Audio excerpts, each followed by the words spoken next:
말씀 보겠습니다.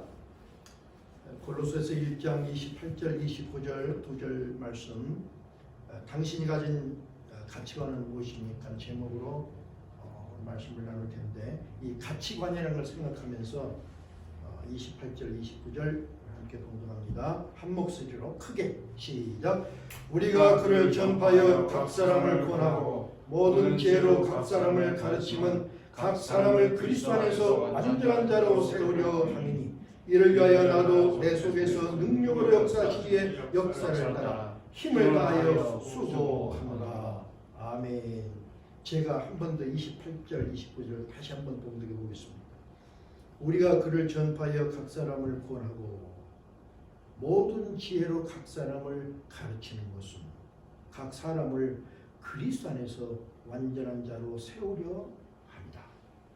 이를 위해서 나도 내 속에서 능력으로 역사하시는 이의 역사를 따라서 힘을 다해서 수고한다.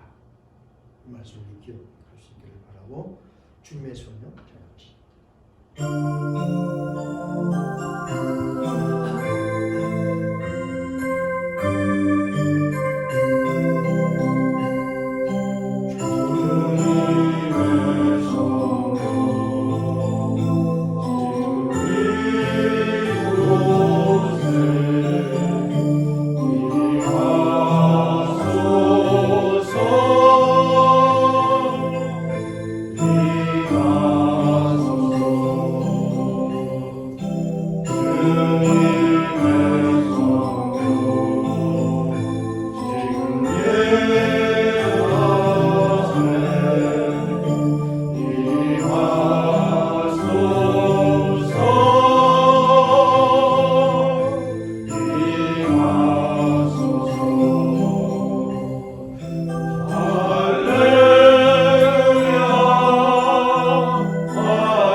성령님 간절히 사모합니다. 이 자리에 우리의 심령에 충만하게 임재하여 주시옵소서. 우리의 마음과 생각을 온전하게 다스려 주셔서 주신 말씀과 완전한 연합을 이룰 수 있도록 축복해 주시기를 간절히 원합니다. 마음에 있는 모든 잡념들을 십자가 안에 못 박게 도와주시고 사탄 마귀의 역사가 일어나지 못하도록 우리 심령에 보혈의 피로 인쳐 주시옵소서. 우리의 영혼 깊은 것이 열려서 주신 말씀 마음에 담고 심령에 담고 우리 인격에 담고 우리의 삶 속에 담아서 아버지 하나님 뜻을 이루어가는 우리 남은 삶이 될 수 있도록 축복 역사하옵소서. 부정한 종은 십자가 뒤에 가려주시고 아버지 하나님 주신 말씀만 온전하게 전할 수 있도록 도와주시옵소서. 우리 주 예수 그리스도를 받들어 감사하고 간절한 마음으로 기도드렸사옵나이다. 아멘. 할렐루야. 잘 지내셨어요? 근데 잘 지내셨으면 대답하는 분이 언제나 그래. 엄집사님만 아멘 하더라. 다른 분들은 잘 못 지냈어요?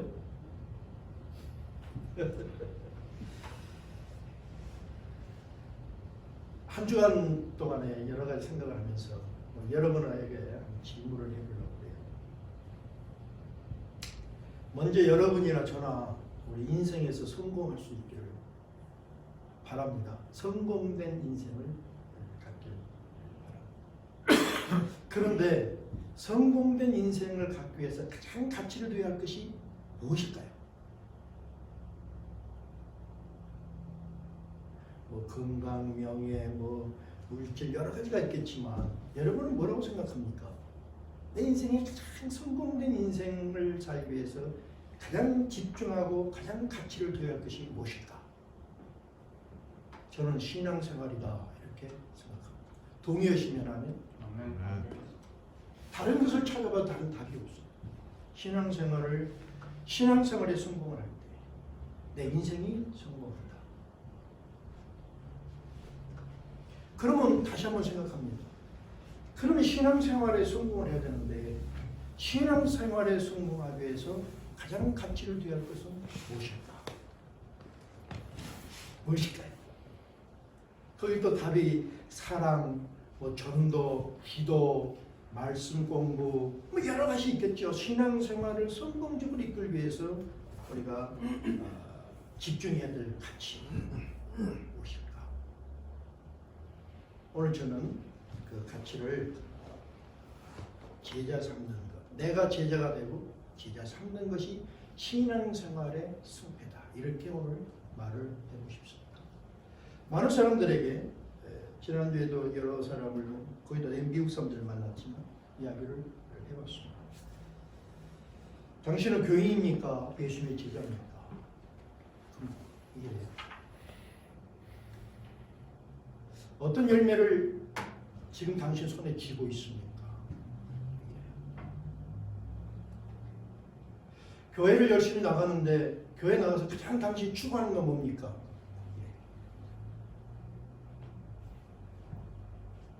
그 신앙생활, 그 교회 생활이 당신의 신앙생활에 절대적인 영향을 끼칩니까? 또 이래. 다른 교회 갈 수도 있고. 그럼 당신의 신앙생활이 당신의 인생에 절대적인 영향을 끼칩니까? 예. 머릿속으로 아는데 내용하고는 전혀 관계가 없는 그런 모습들을 봅니다. 결국에 가장 중요한 가치관을 잃어버렸다면 신앙생활도 실패요. 겉은 있으나 실패요. 신앙생활이 실패했다면 그 인생도 실패다. 이렇게 생각을 해봤습니다. 그래서 오늘 저는 여러분과 우리가 가져야 할 가장 귀한 가치는 무엇이 되어야 될까? 이것을 생각해보고 싶습니다. 어떤 정신학자가 이런 말을 했어요. 대부분의 사람들은 어떤 문제가 발생되면 생각하고 결정하는 것이 아니다. 그래서 이 정신학자는.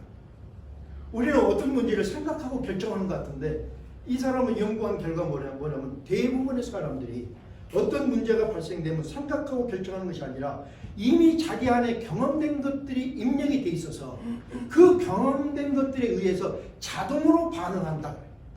자동으로 반응한다. 생각하고 반응하는 것이 아니라 입력된 것들에 의해서 자동으로 반응한다. 그런데 이 무의식안에 입력된 것들은 어떤 것이 입력되어 있느냐? 쓴 뿌리적이고 왜곡되고 변질된 것들이 더 많이 입력이 되어 있다. 그래서 어떤 문제에 대해서 자동적으로 반응을 하는 것이 의나 화목이나 선보다는 다툼, 비난, 정죄로 반응하게 되고 이렇게 다툼과 비난과 정죄로 반응하다 보니까 그 삶이 그러한 다툼과 비난과 정죄 속에 휘말려가는 삶을 계속 문제가 올 때마다 이어간다. 이런 분석을 나는 굉장히 공감을 한 것 같아요. 그런 것 같아요. 사람들을 자세히 보면 어떤 문제를 선하고 의나 화목으로 풀어가는 것이 아니라 다툼과 비난과 정죄로 반응하고 풀어가고 거기에 휘말려가면서 고민하고 하는 그런 모습을 우리가 보는데 왜 그러는가? 자동 반응을 하기 때문에.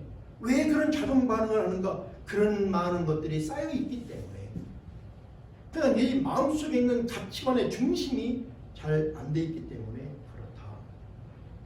그런 세상의 사람들을 보면서 바울은 이렇게 성도들에게 이렇게 말합니다. 하나님 모든 자비하심으로 권고하니 이 세대를 본받지 말라. 이 세대를 본받지 말라는 것을 저는 그렇게 응용을 해보고 싶어요.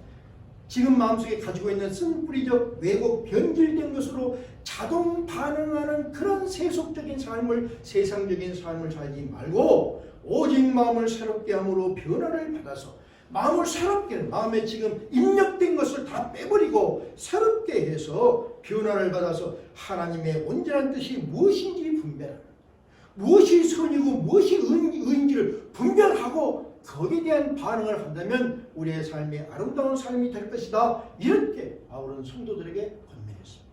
난 참 귀한 말씀이라고 생각합니다. 그냥 회개해라. 예수님의 그리스도 보혈로 내 죄가 용서가 되었다. 이 정도가 아니라 내가 가지고 있는 내 안에 있는 뿌리적인 쓴뿌리 왜곡 변질된 것을 내가 예수 그리스도의 보혈로 씻겨내고 마음을 새롭게 함을 통해서 하나님의 온전한 뜻이 무엇인지를 분별하는 매 사건마다 어떤 일들마다 그렇게 분별해 나간다면 우리는 승리의 삶을 살 수 있다. 그러면 우리가 생각을 해봐요. 어떤 문제를 접할 때 나는 자동으로 쓴뿌리적이고 왜곡이고 변질된 것들로 반응하는가, 아니면 하나님의 뜻을 찾고 분별하고 있는가, 그것을 자가 진단을 한번 해봐야 되는데, 진단 키를 이 사람은 뭘로 제공을 했냐면 당신이 가지고 있는 가장 귀하게 여기는 가치관은 무엇인가로 당신을 진단할 수 있다 그랬어요. 가장 가치 있는 것을 무엇으로 두고 있는가에 대해서 당신이 쓴뿌리적이고 왜곡되고 변질된 것들로 인해서 자동 반응을 하는지, 아니면 하나님의 온전한 뜻이 무엇인지 분별하는지 그 가치관을 가지고 측량할 수 있다, 이렇게 말했습니다. 그래서 우리가 가지고 있는 가치관, 우리가 가져야 할 가치관에 대해서 오늘 다시 한번 상고하면서 은혜를 나눠보고자 합니다. 이 말씀을 준비하면서 저는 그런 생각을 했어요. 우리 성도님들이 참 성공했으면 좋겠다. 인생에 성공이 있었으면 좋겠다. 신앙생활에 성공을 했으면 참 좋겠다. 그런 바람을 일주일 내내 했습니다. 성공했으면 좋겠다. 신앙생활에 성공했으면 좋겠다. 그냥 일반적인 교인들이 아니라 성공했으면 좋겠다. 그 성공, 그분들이 성공하기 위해서 내가 재물이 되어야 됩니다. 숫자가 많지 않지만 그건 하나도 중요한 것이 아니고, 내가 재물이 되어서 이 사람들이 신앙생활에 성공할 수 있다면 재물이 되어야지.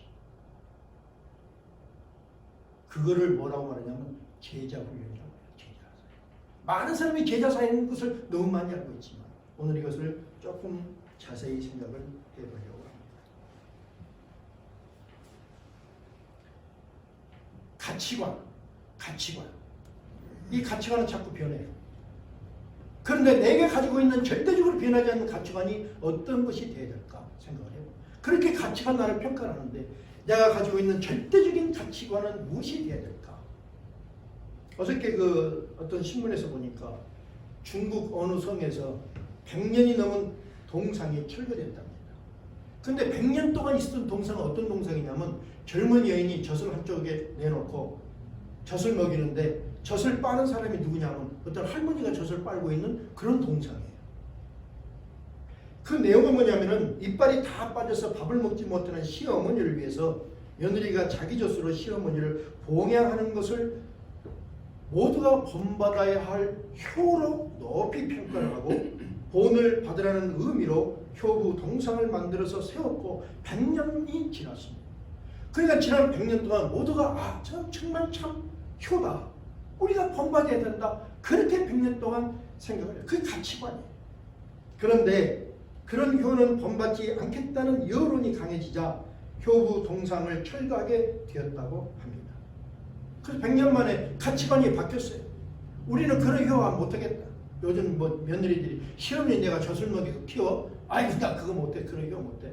그래서 가치관이 바뀌니까 동상이 철거되었습니다. 여기서 말하는 것은 가치관이 바뀐다, 세상은. 그런데 우리가 절대적으로 바뀌지 못할 가치관은 어떤 것이 있어야 될까? 또 생각을 해보라. 근대 철학의 아버지라고 존경받는 데카르트가 우리가 다 아는 말을 했어요. 나는 생각한다, 그러므로 존재한다. 그렇죠. 400년 전에 하던 말이에요. 400년 동안 사람들은 뭘 생각했냐면 이성적으로 사는 삶을 가장 귀한 가치로 여겼습니다. 인간은 이성적으로 살아요. 그렇게 귀한 가치로 여겼는데, 그런데 현대의 사상가 중 한 사람인 제러리 리스킨이라는 사람은 이 나는 생각한다, 그러므로 존재한다는 말을 뭘로 바꿨냐면 나는 접속한다, 그러므로 존재한다, 이렇게 말을 바꿨어요. 무슨 뜻이냐면은 현대 인간은 이성보다는 어떤 사이트에든지 접속되어서 그 접속한 사이트에 영향을 받으면서 하는 존재가 되었다. 가치관이 바뀌어버린 거예요. 이성에서 어떤 사이트로 가치관이 바뀌어버린 거예요. 그래서 400년 동안 내려온 이성의 가치가 접속이라는 정보적 가치로 그 가치관들이 변해버렸다. 세상은 이렇게 가치관이 변합니다. 오늘 나에게 유익하면 저 사람은 나에게 귀한 가치가 있는 사람이고, 오늘 내 마음에 안 들면 저 사람은 나에게 아무 가치가 없는 사람이고, 가치는, 인간의 가치는 자꾸 변한다.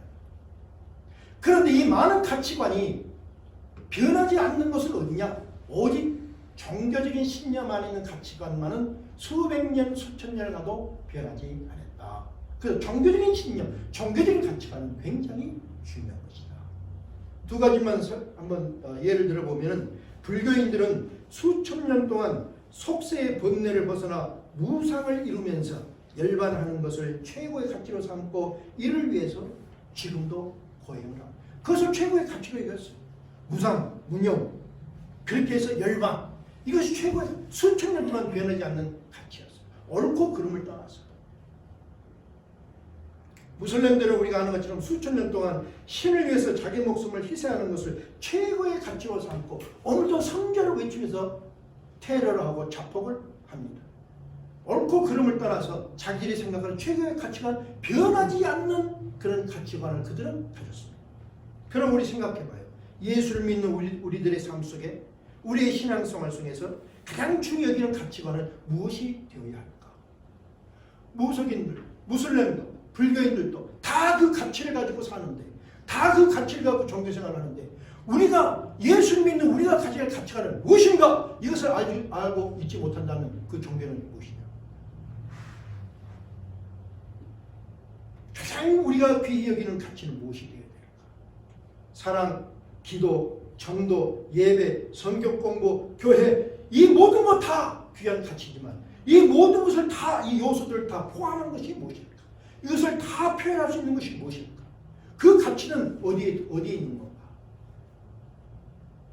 그 가치를 알고 가치에 집중해야 성공할 수 있지 않습니까? 예수님이 이렇게 답을 주셨어요. 예수님이 뭐라고 하셨냐면, 너희는 가서 모든 족속으로 제자를 삼아 아버지와 아들과 성령의 이름으로 침례를 주고 내가 너에게 분부한 모든 것을 가르쳐 지키게 하라. 볼지어다 내가 세상 끝날까지 너희와 항상 함께 있으리라. 우리 다 아는 말씀이에요. 다시 한번 생각해보면, 마지막 예수님이 승천하시기 전에 제자들에게, 이것은 우리가 아는 것처럼 지상명령, 명령을 하면서, 이 명령이에요. 이 명령에 집중하고 이것을 최고의 가치로 삼고 최고의 신앙 안에 최고의 요소로 삼으라는 것이 뭐냐면 제자 삼으라. 제자 삼. 그러면 너희와 내가 항상 함께 있겠다. 누구에게? 우리는 예수님이 우리와 항상 임마누엘 되셔서 하나님과 동행을 해야 돼요. 그래야 우리가 살아남습니다. 그런데 하나님 함께 하겠다고 약속하신 분이, 약속한 자가 누군가? 예수님 명령을 따라서 그 가치관에 집중한 신앙 생활이에요. 바울도 똑같은 답을 해요. 예수의 말씀 따라 살았던 그 바울이 뭐라고 답을 하냐면, 네가 디모데에게 하는 말이에요. 네가 많은 증인 앞에서 내게 들은 바를 충성된 사람들에게, 제자들에게 부탁하라. 그래서 저희도 다른 사람을 가르치게 하라. 이것을 디모데에게 지상 명령으로 줬어요. 예수의 배운 것을 그대로 말합니다. 제자를 삼으라. 다른 사람을 제자 삼게 해라. 이것이 핵심적 가치라고 말하고 있습니다. 그리고는 바울은 이렇게 평생을 살았어요. 그리고는 말년에 이 가치관으로 평생을 살았던 삶을 회상하면서 스스로 자기 삶을 평가하기를 부끄럽지 않는 삶이었다. 이렇게 한마디로 자기 삶을 표현했습니다. 여러분 신앙생활은 어떻습니까? 지금까지 살아온 여러분의 신앙생활에 나는 내 신앙생활에 부끄러움이 없다고 말할 수 있습니다. 아니면 여러분의 인생을 나는 정말 부끄럼 없이 살았다. 이렇게 말할 수 있습니다. 말하지 못한다면 왜? 어딘가 가치관에 포커스를 두지 못했기 때문에. 우리 참 이건 중요한 것 같아요. 나 우리 현석이 현철이가 잘 들었으면 좋겠어. 내 삶의 가치관이 뭐냐? 가치관이. 그 가치관이 없기 때문에 노력은 했는데도, 살았는데도, 섬겼는데도, 봉사를 했는데도 아무 남는 것이 없는 거예요. 지나간 삶을 보면 후회가 있고 허망한 것 같고. 우리 그래 했잖아요.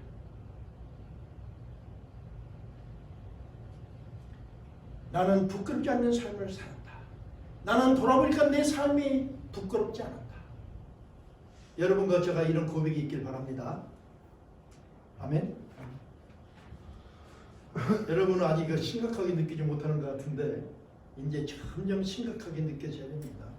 우리가 곧 우리 삶을 마무리할 날이 얼마나 안 남았는데 정말 지나간 남은 내 삶도 정말 후회가 없다, 부끄럽지 않다. 내 신앙 양심으로, 내 신앙의 생활에서 내가 이런 열매는 없다 할지라도 내 저 안을 들여다보는 예수님 앞에 내가 내 삶을 다 내놓고 봐도 내가 주어진 나의 삶 속에서 최고의 가치를 뒀고 그것을 위해서 나는 살았다. 그런 후회가 없는 거예요. 그래서 기독교인들이 삶의 최고의 가치관으로 가질 것은 뭐냐? 내가 먼저 예수님의 제자가 되는 것이요, 그리고 다른 이들을 예수님의 제자로 양육해내는 것이 우리 기독교인의 최고의 가치가 되어야 된다. 동의하시면? 그래서 묻습니다. 정말 당신은 예수님의 디사이플이냐고 물어보면 뭐 성도죠, 뭐 디사이플. 제자되는 개념이 없어요. 제자되는 개념. 제자가 되는 개념이 없으니까 제자를 삼지도 못하는. 제자 삼는 건 목사님만 하지 우리 평신도가 무슨 제자를 삼아요. 이런 아둔한 우둔한 대답을 하는 너무나 많은 사람들이 있다는 것을 우리가 봅니다. 초대 로마 교회 성도들은 네로 황제, 도미티안, 트라이안 황제를 거쳐서 디오클레티안 황제까지 10대 로마 황제로부터 박해를 받았어요. 여러분 10대 황제라 그러면 1대를 30몇 년만 잡고 300년이에요. 300년 동안 생활의 고통, 뭐 삶의 고통, 엄청난 고통을 받았어요. 무엇 때문에? 그 신앙생활 때문에. 그런데 그들은 그럼에도 300년 동안 함께 모여서 예수님을 예배하고 그리고는 예수님을 가리키고 제자 삼는 일을 최고의 가치로 삼았습니다. 변질되지 않았어요. 그들이 모이는 장소가 우리가 아는 것처럼 카타콤이라는 지하 공동묘지입니다. 지하 공동묘지. 환경이 이렇게 좋습니까? 아니죠. 그 공동묘지 카타콤은 평균 폭이 2.3m에서 4m라고 해요. 그러니까 여기 폭이 여기서 이만한 되는 폭이 그거밖에 안 돼요. 높이는 뭐냐면은 1.2m에서 1.8m. 내 키만큼 되는. 이런 그 좁은 동굴에서 300년을 버텼어요. 왜? 그 신앙생활이 최고의 가치인 줄 그들은 믿었기 때문에. 문제는 최고의 가치. 이들의 삶이 실패했다고 누가 말할 수 있습니까? 그런데 그 조사를 해보니까 그 동굴을 파고 들어간 총 길이가 650km 이상이 되는 카타콤이 여럿이 있었다는 거예요. 로마 군인들이 자꾸 수색하고 들어오니까 또 막고 또 두더지처럼 파고 들어가고 파고 들어가고 파고 들어가고 650km를 파고 들어갔어요. 터키 갑바도기아에서 발견된 한 카타콤은 지하 20층 깊이로 파졌더랍니다. 무슨 도구가 있습니까? 뭐가 있습니까? 어떻게 파는데 지하 20층 깊이로 파고 들어가고 파고 들어가고 파고 들어갔어요. 그리고는 곳곳에 그 묘가 있는데 순교자들 무덤이 있는데 약 200만 개에서 700만 개로 추정되는 무덤이 있다. 그런 열악한 환경에서 예를 들었어요. 그리고 약 300년 동안 200만에서 700만 사람들이 죽었어요. 로마 병사들에게 죽고 뭐 이래서 죽고. 그래도 300년 동안 그들의 가치관이 변하지 않았어요.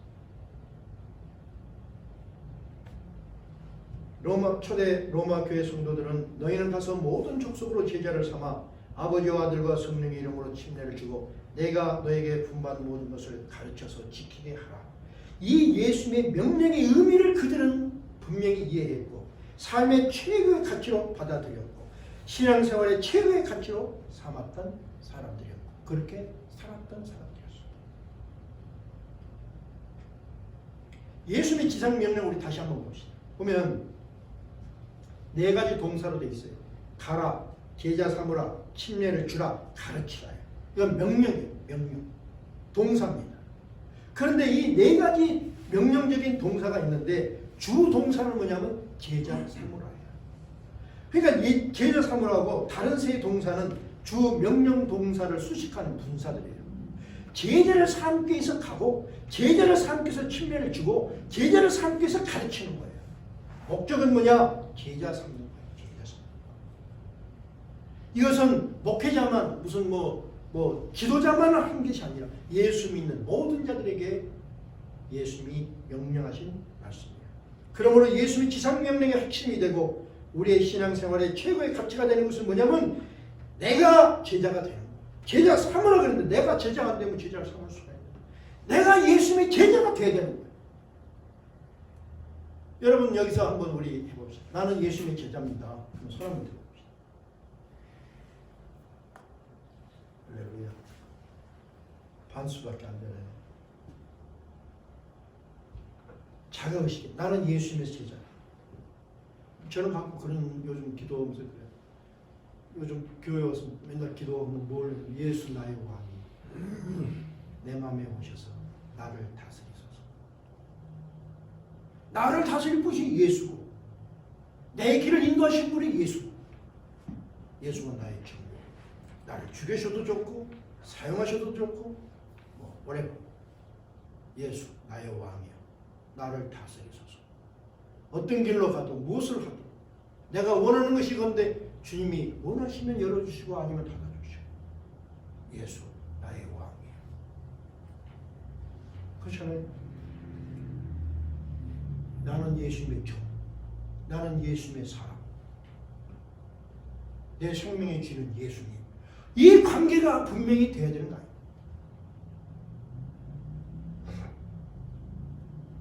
그래서 내가 예수님의 생활, 우리 신앙생활의 최고의 가치가 되는 것은 내가 제자가, 나는 예수님의 제자.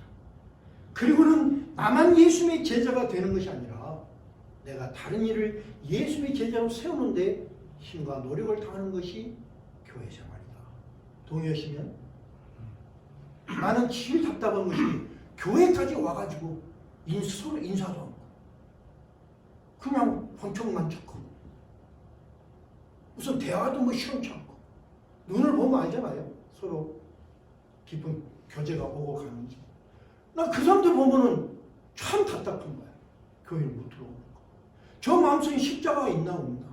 이따가 화목에 대해서 말하겠지만 화목이라는 거에 대해서 알고 있는 거.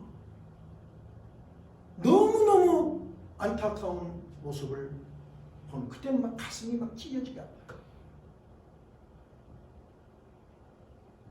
내가 최고의 가치, 다시 말하면 최고의 가치는 내가 예수님의 제자. 이것이 있어요. 그리고 다른 일을 예수님의 제자로 세워야 된다.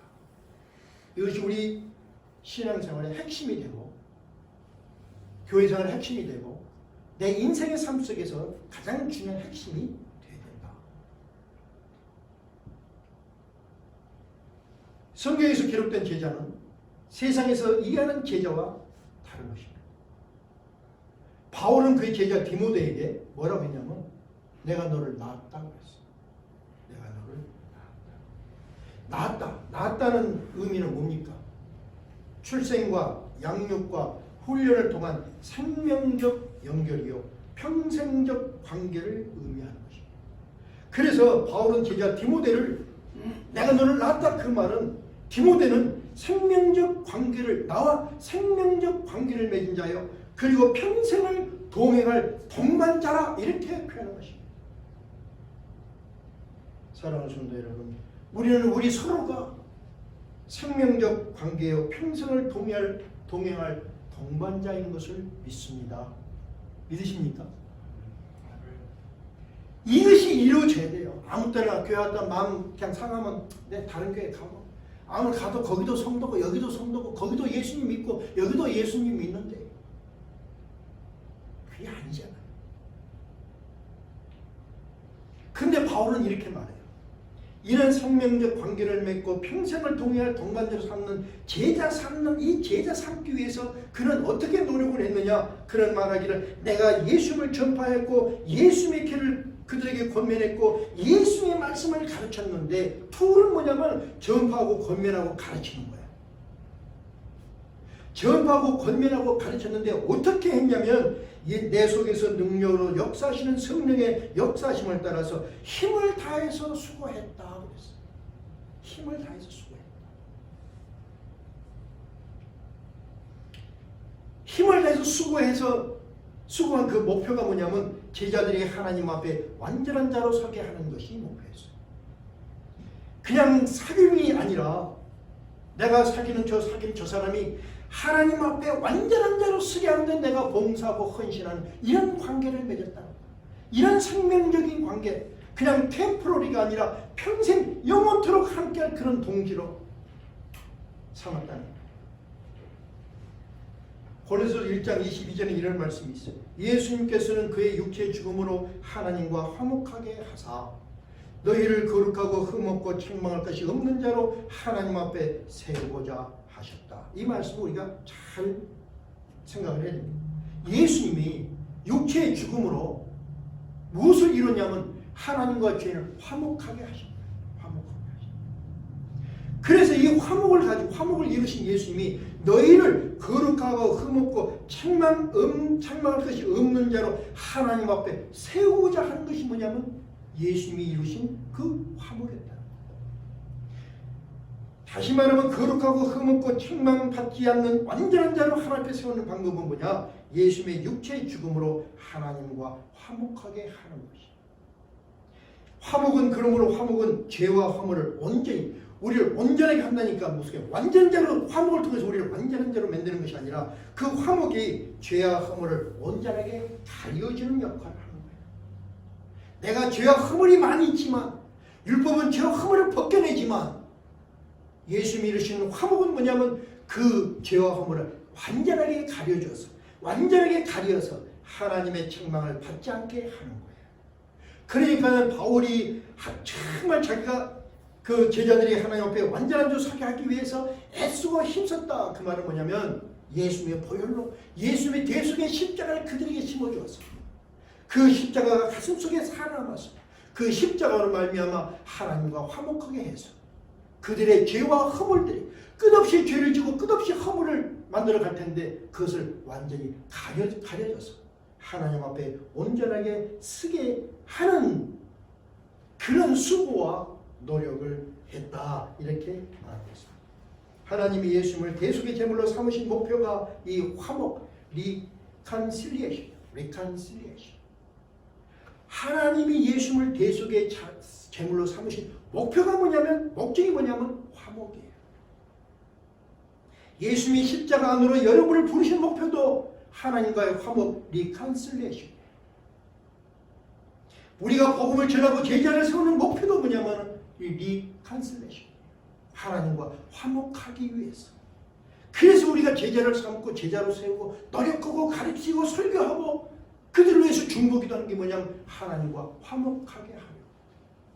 자들의 죄와 허물을 보는 것이 아니라 그 허물을 가누게 할 수 있기 위해서 가리우게 하기 위해서 수고하고 애썼다. 이렇게 말하는 거예요. 그런 이 화목으로 성도들의 죄와 허물을 가리우게 하기 위해서 어떻게 노력을 했냐면 성령 안에서 힘을 다하여 수고했다. 자기의 어떤 노력이 아니라 성령 안에서 내 안에서 역사하신 성령을 따라서 자기는 힘을 다해서 수고했다. 저 사람의 허물을 가려주기 위해서. 그래서 하나님 앞에 바로 서게 하기 위해서 나는 힘을 다해서 수고했다. 이것이 신앙의 본질인 거 동의하십니까? 이게 종교생활의 본질이요 교회생활의 본질이란 말입니다. 이 본질을 잃어버리고 엉뚱한 것을 하면 다 헛것이란 말이에요. 여기서 힘을 다해서 수고했다. 힘을 다하여 이 힘을 이 영어 성경에 보면 뭐라고 하냐면 스트로글. 우리 다 알죠. 스트로글 발버둥치다, 몸부림치다, 싸우다, 격투하다 그런 뜻을 가지고 있습니다. 다시 말하면 성도들을 하나님께 책망받지 않을 자로 세우기 위해서 어떻게 했느냐? 내 안에서 역사하신 성령의 역사를 따라서 발버둥을 쳤고 몸부림치기를 격투하듯 하였다. 이렇게 고백을 했습니다. 이것이 바울의 신앙생활의 중심이었고 바울의 삶 속에서 가장 귀한 가치로 삼은 것입니다. 이게 신앙생활, 이게 종교생활, 이게 교회생활. 내가 우리 엄집사님을 하나님 앞에 바르게 세우기 위해서 그냥 엄집사님 이렇게 하십시오. 그 권면이 아니라 내가 발버둥을 쳤고 몸부림치고 격투하듯이 저 사람을 하나님 앞에 온전히 세우기 위해서 노력합니다. 이것이 아름다운 거 아닙니까? 밥 한 끼 사주는 것이 아름다운 것이 아니라 이게 아름다운 거 아니에요. 이렇게 격투하듯이 한 사람을 온전히 세우기 위해서 해야 되는데 교회 와서 멀뚱멀뚱 보기만 하고 무슨 잘못 있으면 지적하고 험집내고 이런 것은 도대체 차원이 틀리지 않냐고. 차원이 다른 신앙생활을 했지 않냐고. 가치관이 영 다른 신앙생활을 했지 않냐고. 생각해봐요. 우리가 함께 하나님을 찬양을 하고 서로를 위해서 중보기도를 하고 예수님의 이름으로 예배를 드리면서 서로가 그리스도 안에서 거룩하고 흠없고 책망할 것이 없는 자로 서게 하려는 그런 간절한 소망과 노력이 빠져 있다면 그 찬양과 중보기도와 예배를 하나님이 기뻐 받으실까? 그렇죠? 그것이 다 빠져버렸다면 그 찬양과 예배 하나님이 기뻐 받으시겠느냐? 예수님은 제자들에게 분명히 말씀하시기를 너희는 먼저 그 나라와 그 일을 구하라. 그리하면 내가 도리. 이 말씀도 우리가 잘 기억해 봅시다. 너희는 먼저 그 나라와 그 일을 구하라. 그리하면 내가 너를 도리라. 너희는 가서 제자 삼으라. 그리하면 내가 너희와 영원히 함께 하리라고 예수님이 약속하셨어요.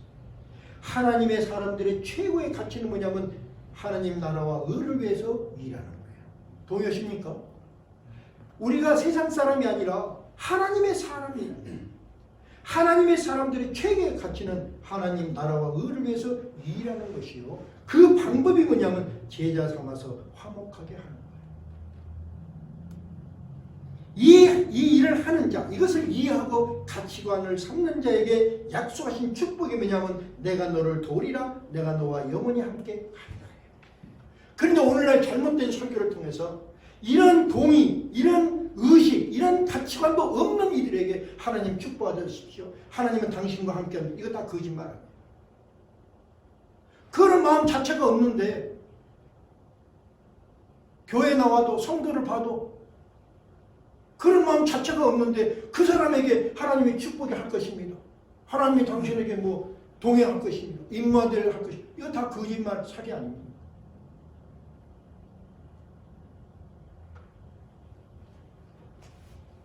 여러분, 예수님이 나의 삶의 주인이 되신다고 고백한다면, 예수님이 나의 왕이라고 고백한다면, 나는 예수님의 종이라고 고백한다면 다른 이들을 하나님과 화목하게 하고 그 화목으로 흠이 가려져서 온전한 예수님의 제자로 세우는데 성령을 따라 힘을 다하여 수고하는 것을 신앙의 생활과 교회 생활의 최고의 가치로 삼는 마음이 이 시간 불처럼 일어나시기를 우리를 부르신 예수 그리스도의 이름으로 축원합니다.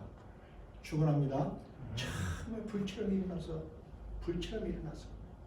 옛 세상적인 모든 성품 마음에 담았던 거 다 버리고 이제 새 마음으로 정말 내가 예수님의 제자가 되리라.